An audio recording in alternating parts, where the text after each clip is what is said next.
Ayun guys, nagtinola ako. Yung native na manok na galing sa Bicol na dala ko.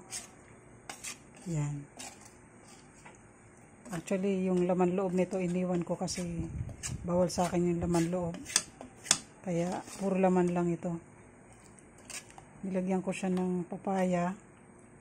Tsaka madaming malunggay. Kailangan ko yan.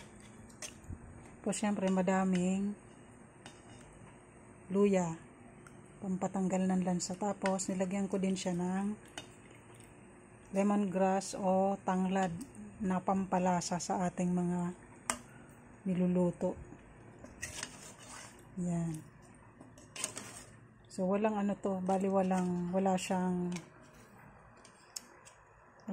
atay, wala yung dugo, wala yung balunan. Iniwan ko siya dun sa Bicol para sa kanila.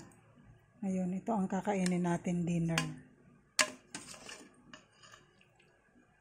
Yan.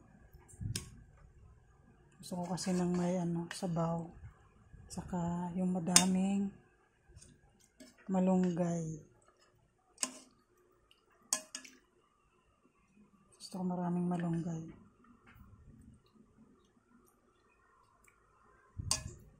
Kasi kailangan natin daw sa yung may gout daw.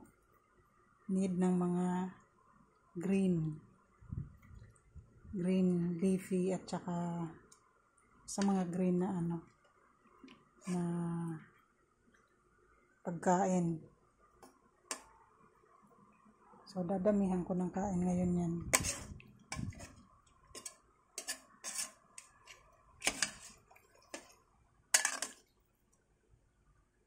Tapos meron siyang itlog kasi dumalaga yung inuli nilang native na manok. So nung pinatay siya, may itlog na. Malapit ng itlog. Ibig sabihin, hindi na virgin yung manok. Hindi na virgin yung dumalagang nakuha nila. Kasi nabuntis na, nagkaroon na ng egg. So, ganun talaga. So, syempre sabaw. Yan. So, yan ang aking dinner ngayon guys. Tapos, ang aking kanin ay kamote. Yan, kamoteng nilaga ko kaninang umaga. Kaninang tanghali, kamote din ang kinain ko. Tapos ngayon, inubos ko yung nilaga ko ngayon.